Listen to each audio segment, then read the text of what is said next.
ମା ଅନ୍ନପୂର୍ଣ୍ଣା ହେଉଛନ୍ତି ମା ଲକ୍ଷ୍ମୀ। ହିନ୍ଦୁ ଧର୍ମରେ ମା ଲକ୍ଷ୍ମୀଙ୍କୁ ଧନର ଦେବୀ ବୋଲି କୁହାଯାଏ। ମାନ୍ୟତା ରହିଛି ଯେ ଯେଉଁ ବ୍ୟକ୍ତିଙ୍କ ଉପରେ ମା ଲକ୍ଷ୍ମୀ କୃପା ରହିଥାଏ ସେହି ବ୍ୟକ୍ତିର କଦାପି ଧନର ଅଭାବ ରହିନାହିଁ। ଜ୍ୟୋତିଷ ଶାସ୍ତ୍ରରେ ମା ଲକ୍ଷ୍ମୀଙ୍କୁ ସନ୍ତୁଷ୍ଟ କରିବା ପାଇଁ ଅନେକ ଉପାୟ କୁହାଯାଇଛି। ମାନ୍ୟତା ରହିଛି ଯେ ମା ଲକ୍ଷ୍ମୀ ଆସିବା ପୂର୍ବରୁ କୌଣସି ନା କୌଣସି ସଂକେତ ନିଶ୍ଚିତ ଦେଇଥାନ୍ତି। ସ୍ୱପ୍ନରେ ଅଧିକ ବର୍ଷା ହେବା କିମ୍ବା ବର୍ଷା ପାଣି ଦ୍ୱାରା କୌଣସି ସ୍ଥାନ ଜଳମଗ୍ନ ହୋଇଯିବ ହେଉଛି ଧନ ଆଗମନର ସଂକେତ। କିମ୍ବା ଯଦି ଗୋଟିଏ ସ୍ଥାନରେ ସ୍ଥିର ହୋଇ ରହିଥାଏ ତେବେ ଏହା ମଧ୍ୟ ହୋଇଥାଏ ଧନ ସମ୍ବନ୍ଧୀୟ ସଂକେତ।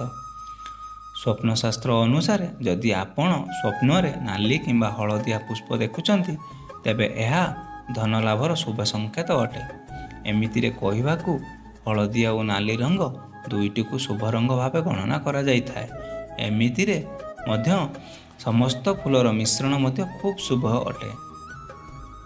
ଯଦି ଆପଣ ସ୍ୱପ୍ନରେ ମନ୍ଦିର ଦେଖୁଛନ୍ତି ତେବେ ଏହା ଖୁବ୍ ଶୁଭ ଅଟେ।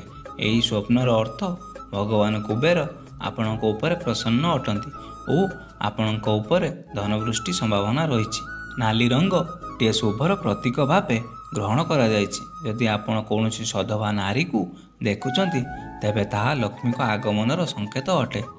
ସ୍ୱପ୍ନଶାସ୍ତ୍ର ଅନୁସାରେ ସ୍ୱପ୍ନରେ ଉଚ୍ଚ ସ୍ଥାନରୁ ଚଢ଼ିବା ଶୁଭ ସଂକେତ ଅଟେ। ଏହି ସ୍ୱପ୍ନର ଅର୍ଥ ଆପଣ ଜୀବନରେ ଖୁବ୍ ଶୀଘ୍ର ଉନ୍ନତି କରିବେ। ଜୀବନରେ ସଫଳତା ଆପଣଙ୍କ ପାଦ ସ୍ପର୍ଶ କରିବ। ସ୍ୱପ୍ନଶାସ୍ତ୍ର କହୁଛି ଯେ ଯଦି ଆପଣ ସ୍ୱପ୍ନରେ ଦାନ୍ତ ଖସୁଥିବାର ସ୍ୱପ୍ନ ଦେଖୁଛନ୍ତି ତେବେ ଏହା ଖୁବ୍ ଶୁଭ ସଂକେତ ଅଟେ। ଏହି ସ୍ୱପ୍ନର ଅର୍ଥ ମା ଲକ୍ଷ୍ମୀ ଆପଣଙ୍କ ଉପରେ ସନ୍ତୁଷ୍ଟ ହେବେ। ଯଦି ସ୍ୱପ୍ନରେ ଆପଣ ବ୍ୟାଙ୍କରେ ପଇସା ଜମା କରିବା ଦେଖୁଛନ୍ତି କିମ୍ବା ପଇସା ସଞ୍ଚୟ କରିବାର ସ୍ୱପ୍ନ ଦେଖୁଛନ୍ତି ତେବେ ଏହା ଆର୍ଥିକ ସଞ୍ଚୟ ପାଇଁ ଶୁଭ ସଂକେତ ଅଟେ।